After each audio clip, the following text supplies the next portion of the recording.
remarquerez qu'à ce titre, le ministère a pris la décision de décentraliser ceux qui devaient participer aux formations et autres forums à l'international.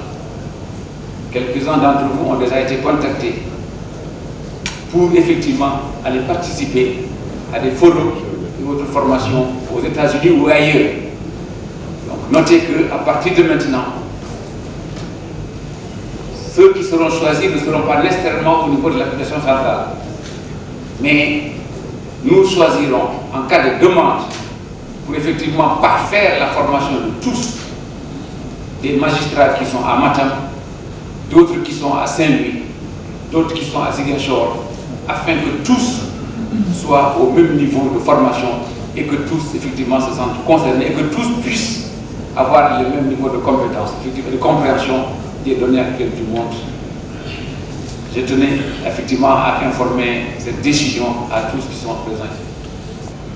J'entends privilégier le dialogue et la concertation permanente pour éviter les écueils d'incompréhension dans un monde de pluralisme d'opinion, de liberté d'expression et de forte judiciarisation des litiges où rien n'est pardonné aux acteurs judiciaires, ni dans l'exercice des fonctions, ni en dehors, car le magistrat incarne la justice sous la robe, mais aussi et partout, même dans ses relations les plus personnelles.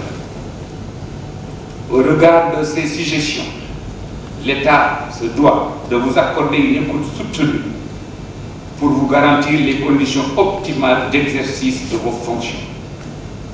À ce titre, j'ai eu l'occasion de rencontrer à plusieurs reprises le bureau de l'IMS pour recueillir son point de vue sur la situation de la justice afin de définir une vision claire et objective des chantiers à poursuivre et où à mettre en place.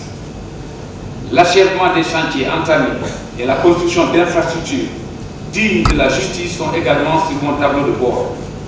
C'est pourquoi j'érige en priorité la finalisation des travaux du palais de justice de Saint-Louis et du centre de formation judiciaire, ainsi que la construction du tribunal de grande instance de Pikine-Guédiawaye, du tribunal de commerce et de l'école de la magistrature.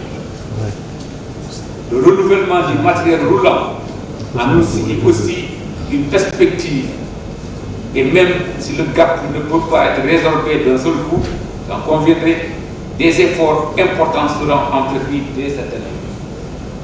Mesdames, Messieurs, comme vous le voyez, la tâche est immense et les chantiers nombreux et urgents. Il faudra nous y atteler ensemble et de manière méthodique et efficiente parce que les moyens sont précieux et limités. La gestion axée sur les résultats devra être de rigueur dans tous les actes de gestion et d'administration. Le ministère de la Justice devant passer en 2020 au budget du programme. Il s'agit là assurément d'un changement de paradigme et il nous faudra tous ensemble pour préparer à entrer efficacement dans cette nouvelle ère de gestion de nos finances publiques. Dans ce cadre, nous viserons progressivement à accroître nos autonomies financières et budgétaires par une programmation mieux encadrée et plus soutenue par l'État.